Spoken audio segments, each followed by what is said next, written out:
Assalamualaikum warahmatullahi wabarakatuh. Hari ini saya nak buat ulasan perlawanan di antara JDT menentang PJCT dalam round of 16 TM Piala Malaysia First Leg, yang mana JDT menang 4-0 hasil jaringan dari Syarul Saad, Safawi Rashid, Ahya Rashid dan juga Fernando Forestry.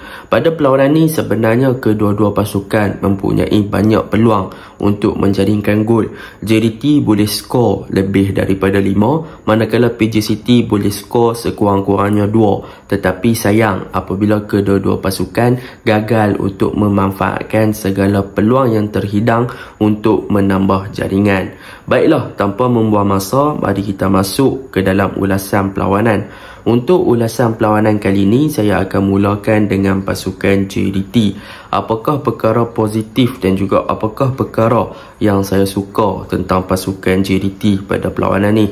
Yang pertama yang saya suka adalah mengenai long pass yang dilakukan oleh pemain-pemain JDT di kawasan half space ataupun di kawasan bertahan mereka sendiri, yang mana boleh saya katakan pemain-pemain JDT mempunyai hantaran-hantaran jauh yang berkualiti, yang mampu untuk mencari pemain di bahagian serangan dengan sangat baik. Sebagai contohnya, saya ambil gol yang dijaringkan oleh Safawi Rashid adalah satu hantaran yang sangat baik daripada Syarul Saad yang melakukan hantaran jauh ke bahagian hadapan.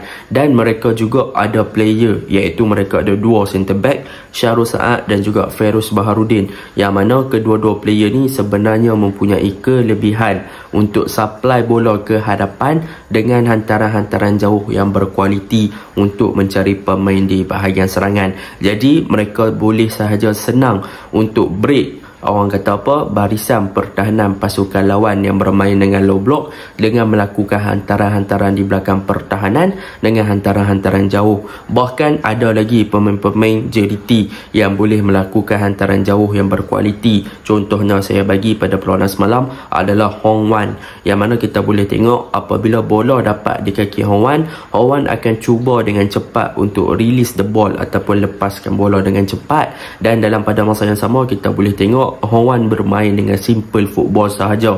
Dia takkan simpan bola dengan lebih lama. Kalau dia simpan bola dengan lebih lama, kemungkinan besar untuk beliau kehilangan bola adalah sangat tinggi lah. Jadi kita boleh tengok bila dia dapat bola, dia akan cuba untuk lepaskan bola dengan lebih cepat, sama ada dengan hantaran pendek ataupun hantaran jauh. Tetapi sekiranya beliau melakukan hantaran jauh, kita boleh tengok kualiti passing ataupun kualiti long pass yang dilakukan oleh beliau memang sangat-sangat berkualiti.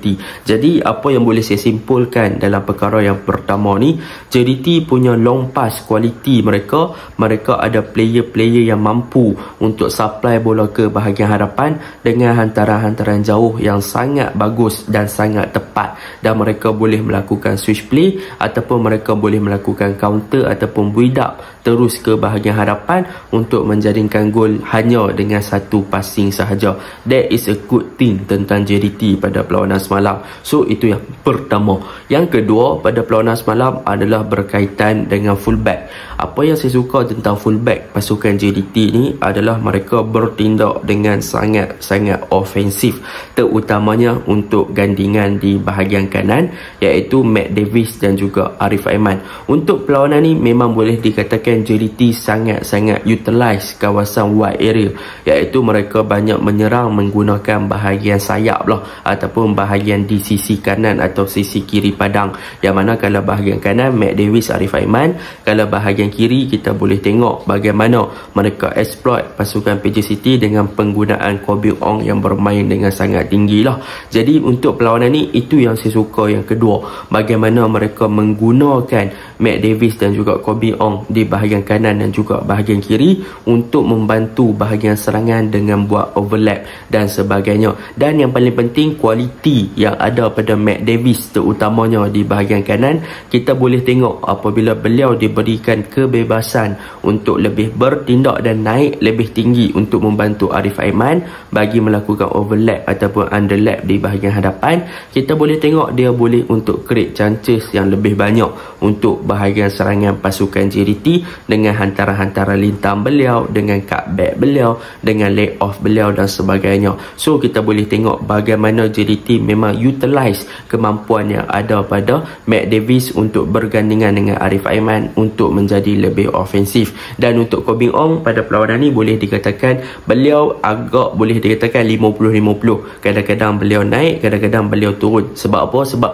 beliau masih lagi memfokuskan untuk bertahan, sebab PJ City bermain dalam corak untuk counter attack. So kalau Kobing Ong lebih tinggi, maka senang untuk dia di counter. Jadi boleh dikatakan ada masa Kobing akan naik, ada masa Kobing akan stay di bawah untuk memastikan yang bila di counter dia senang untuk melakukan track back ataupun recover balik dia punya position untuk menghalang gerakan yang dilakukan oleh PJ City, terutamanya melalui Mahali lah. So kita tak boleh tengok sangatlah Kobing untuk naik terlalu tinggi sepanjang masa, sebab pada game ni memang banyak JDT utilize kegunaan daripada Matt Davis untuk serang di belah kanan berbanding di bahagian kiri. Itu yang kedua yang saya suka tentang pasukan JDT.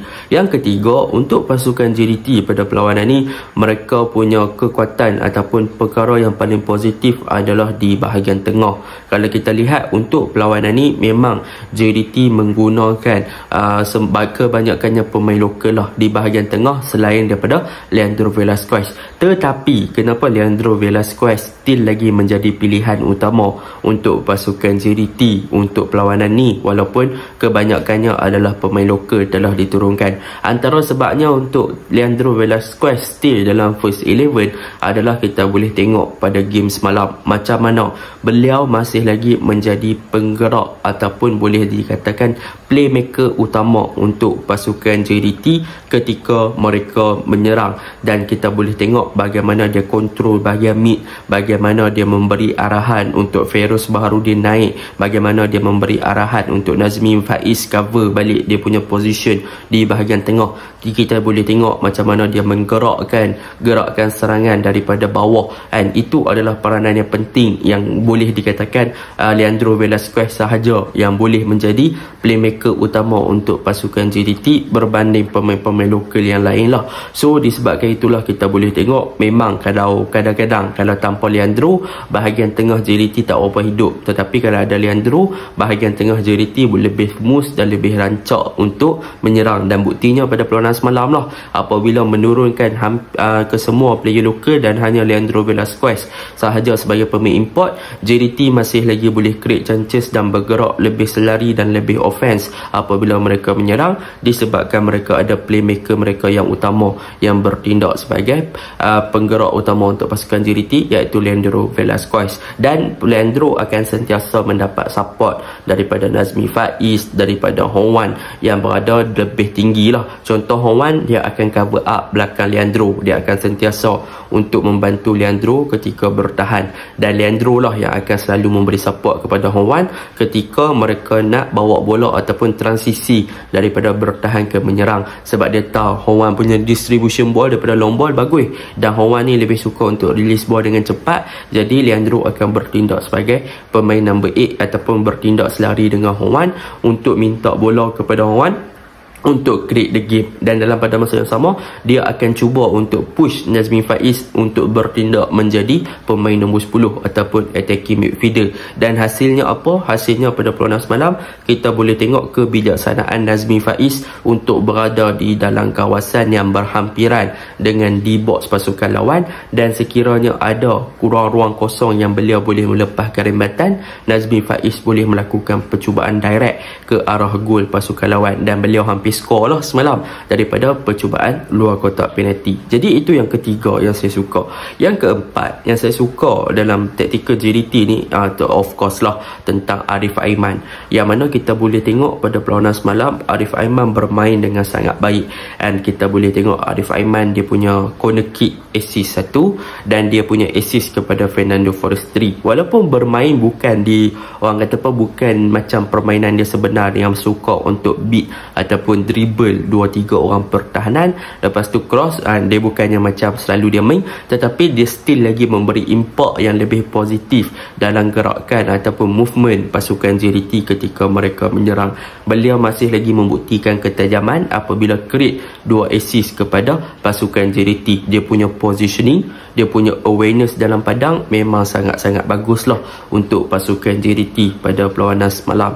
Dan yang seterusnya adalah mengenai pertukaran yang dilakukan oleh pasukan JDT, yang mana kita boleh tengok Syafiq Ahmad tak berapa nak berfungsi, maka Hector Bidoglio membawa masuk player seperti Ahya Rashid dan juga Fernando Forestieri. Kita kena faham dalam semalam formation JDT mereka lebih kepada penggunaan 3-5-2, penggunaan 2 striker. Itu sebab Safawi Rashid sentiasa berada di kawasan middle area ataupun berhampiran dengan di box bersama dengan Syafiq Ahmad. Jadi kemasukan Ahya Rashid semalam dan juga Fernando Forestieri sebenarnya menambahkan lagi intensity game lah untuk bermain dengan lebih laju, dan mereka banyak create chance. Tetapi sayanglah peluang-peluang yang ada agak merugikan apabila mereka tak mampu nak convert into the goal. So apa-apa pun itu pertukaran yang sangat bagus. Dan yang terakhir yang saya suka tentang JDT ni adalah mengenai set pieces ataupun corner kick mereka, yang mana boleh kita katakan corner kick JDT semalam adalah salah satu corner kick yang mereka dapat dalam satu game banyak. Dan boleh kita tengok variation of corner kick. Kita boleh tengok kalau Leandro ambil macam mana, Safiq Rahim ambil macam mana, Arif Aiman ambil macam mana. Dan kita boleh tengok kebanyakannya corner kick pasukan JDT mereka cuba untuk set up dengan mencari pemain di luar kotak penalti untuk mereka melepaskan rebatan dari luar kotak penalti lah. That is a good thing lah. Kita boleh tengok JDT cuba improve mereka punya set pieces, terutamanya corner kick. Ketika mereka mendapatkan corner kick dalam satu perlawanan besar, mereka cuba cari jalan dan mereka cuba set up untuk menjaringkan gol melalui corner kick terutamanya. So that is good thing, dan mereka berjaya menjaringkan satu gol daripada corner kick. So benda tu agak bagus. Dan kekurangan JDT pada perlawanan semalam sebenarnya yang pertama, kalau boleh mereka kena perbaiki daripada defending shape mereka, iaitu kita boleh tengok mereka sentiasa bermain dengan high line, defensive line mereka terlalu tinggi, jadi mereka senang dihukum dengan gerakan counter attack yang dilakukan oleh pasukan PJ City. And jadi mereka boleh fokus untuk memastikan yang defensive line mereka tinggi tu tidak memakan diri mereka. Kalau tidak disebabkan ketidakketajaman bahagian hadapan pasukan PJ City semalam, kemungkinan besar pasukan PJ City dah boleh jaringkan gol disebabkan kealpaan dan juga kelalaian pasukan JDT di bahagian pertahanan. Dan mereka punya komunikasi pun mereka perlu improve. Kita boleh tengok Fariza dan juga centre back seakan-akan tak communicate dengan baik apabila ada beberapa kali melakukan miscommunication, yang mana seorang ambil bola, seorang lepas bola dan sebagainya. So mereka perlu improve that thing lagi untuk memastikan mereka lebih fokus. And sebab memang tahu mereka tengah leading, tapi mereka perlu lebih fokus lah. Yang kedua adalah daripada segi penggunaan pemain lokal dah bagus. Cumanya kita boleh tengok apabila pemain lokal diturunkan, pemain seperti Syafiq Ahmad dan sebagainya, tanpa ada guide ataupun orang kata apa, bantuan daripada pemain import, kita boleh tengok bahagian serangan pasukan JDT agak tumpul dalam convert the chances yang ada. Syafiq Ahmad semalam situasi 1-on-1 pun gagal skor dan sebagainya. So boleh dikatakan mungkin pemain JDT lokal ni, kalau ada pemain yang guide mereka di certain position, mereka akan jadi lebih cemerlang daripada mereka bertindak sendiri. So kalau Syafiq Ahmad mungkin dia boleh perbaiki balik daripada segi dia punya finishing lah, terutamanya daripada 1-on-1 dan sebagainya. Sebab semalam beliau terlalu tenang sehingga tak skor dalam 1-lawan-1 lawan dengan Kalamullah. So that is orang kata apa, worst thing lah. Benda tu agak merugikan untuk pasukan, sebab main ni kira gol dan aggregate juga, walaupun tak ada tempat lawan, tetapi dia masih lagi kira gol. So kalau boleh skor lah gol yang lebih banyak. Itu untuk pasukan JDT. Secara konklusinya mereka bermain dengan sangat baik lah dalam formation 3-5-2, cumanya bertahan kena perlu perbaiki. Untuk pasukan PJ City secara sekilasnya, apa yang boleh saya katakan, mereka bermain dengan baik. Mereka punya transisi daripada bertahan ke menyerang is a good dalam keadaan counter attack. Cumanya di kawasan final third ataupun di dalam D-box, mereka boleh perbaiki lagi daripada segi hantaran dan mereka boleh perbaiki lagi daripada segi supply the ball. Sebab apa? Banyak bola yang mereka hantar ke dalam kotak penalti kebanyakannya berjaya untuk menjumpai pemain-pemain ataupun teammate mereka sendiri, tetapi daripada segi the power of the ball ataupun accuracy agak kurang lah, yang mana kadang-kadang bola tu terlalu laju, bola tu terlalu perlahan dan sebagainya. So benda tu mereka perlu perbaiki lagi dalam timing untuk passing dan timing untuk mendapatkan bola, kan? Sebab counter attack mereka dah lawa, so mereka punya transisi dah bagus, kan? Untuk bertahan mereka bagus dalam 15 ke 20 minit pertama, tetapi lepas JDT dah tambah gol kedua, kita boleh tambah kelonggaran. So apa yang boleh saya katakan, mereka juga perlu perbaiki untuk bertahan, terutamanya daripada segi transisi daripada menyerang ke bertahan, sebab mereka perlu membentuk back five dengan sangat cepat. Semalam kita boleh tengok apabila JDT melakukan serangan dengan hantaran-hantaran jauh, kedudukan ataupun defense shape pasukan PJ City masih lagi dalam kedudukan back 3. So mereka tak ada orang untuk cover up di bahagian wide area, menyebabkan pasukan JDT berjaya exploit di bahagian wide area dengan sangat bagus lah. So benda tu mereka memerlukan lebih bantuan dan juga transisi yang lebih mantap untuk cover up di bahagian wide area, untuk memberi pressure kepada pemain JDT di bahagian serangan daripada menembusi mereka punya pertahanan ataupun masuk ke dalam di box. Jadi itu je lah ulasan saya. Assalamualaikum warahmatullahi wabarakatuh.